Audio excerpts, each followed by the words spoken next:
Happy Friday. So each week I will read the first chapter of a book to help get you interested in some new books or new series that you might not have heard of before. Today I'm going to start with The Rhinoceros in Right Field, which is kind of a funny book. It's got some humor if you like that, and it's a little bit about baseball. So I think it has something for everyone, and I hope you guys will be interested and check it out. So here's the first chapter. Everything started on the day that I had a close call with Tank. Tank lives 2 blocks away, so I see him almost every day, but he usually ignores me. This is probably for the best since Tank is a rhinoceros, a 2,580-pound Diceros bicornis with a 17-inch horn, according to the sign on his fence. That fence also happened to be our right field fence, which is how Tank and I got to know each other on a first-name basis. It was my turn to play right field, and I'll admit it, my mind wandered. If you've ever played baseball, you know what it's like, because no one ever hits the ball to right field, except, of course, when they do. It doesn't help that I'm a terrible outfielder. To be perfectly honest, I couldn't catch a fly ball to save my life. So there I was, caught flat-footed when Pete walloped the ball. It sailed over my head and landed with a thunk in a pile of hay on the wrong side of the fence, Tank's side. And there was Tank, snoozing in the shade of a billboard. Call King's Motors at Hopkins 5800, your source for genuine Packard parts. That was our last baseball. Somebody had to get it back, and that somebody was the right fielder. Let me say this right now. The general public does not belong in rhinoceros pens. Ever. This fact is so obvious that some genius decided the stone wall topped with a chest-high chain-link fence would be enough of a reminder. Sure, it's enough to keep a stumpy-legged rhino in, but it's useless at keeping a 12-year-old kid out.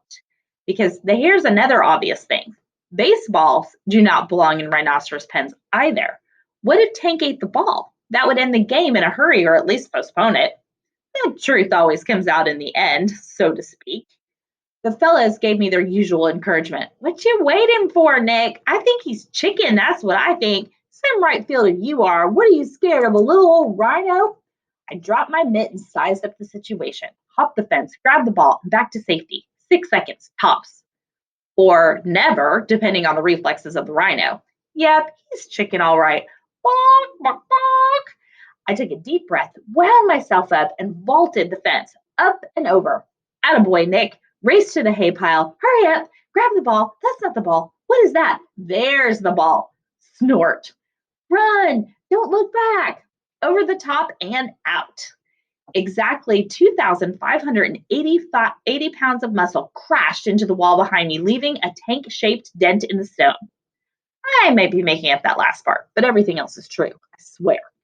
I somersaulted on the ground. My heart was pounding. My pants were torn. Something smelled really bad. But I was holding the ball. You did it, said Ace, running out from shortstop. Holy moly, we thought you were a goner, hollered Charlie from the pitcher's mound.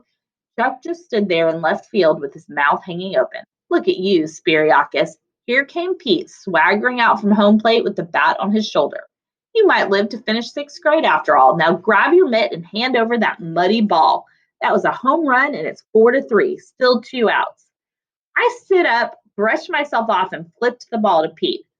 That's a fast slugger. You know the rules. Anything hit into the rhino pen is an automatic out. And by the way, that ain't mud. All right, that's the end of chapter 1. If you want to find out what happens next, you're going to have to check out the book from the library. Talk with you soon.